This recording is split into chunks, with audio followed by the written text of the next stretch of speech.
Bir күні Харун ар-Рашид түс көрді. Яғни аузындағы һәмме тісі түсіп қалғанмыш.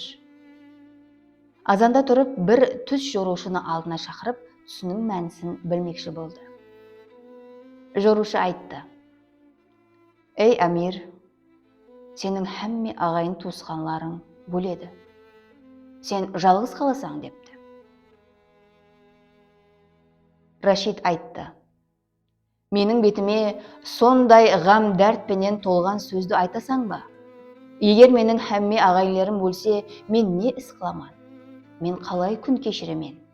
деп жорушыға 100 таяқ ұруды бұйырды. Кейін басқа бір жорушыны шақырды һәм түсінің жорылуын сұрады. Жорушы айтты: «Ей әмир, сен барлық ағайын туысқанларыңнан артығырақ жасайсың» депті.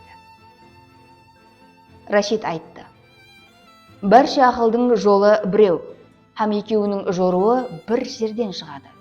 Бірақ әуелгі жорушының ибарасы менен кейінгі жорушының сөзінің арасында үлкен парқ бар.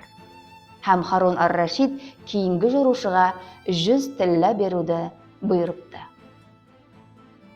Сөзге шешендік Қабуснамада.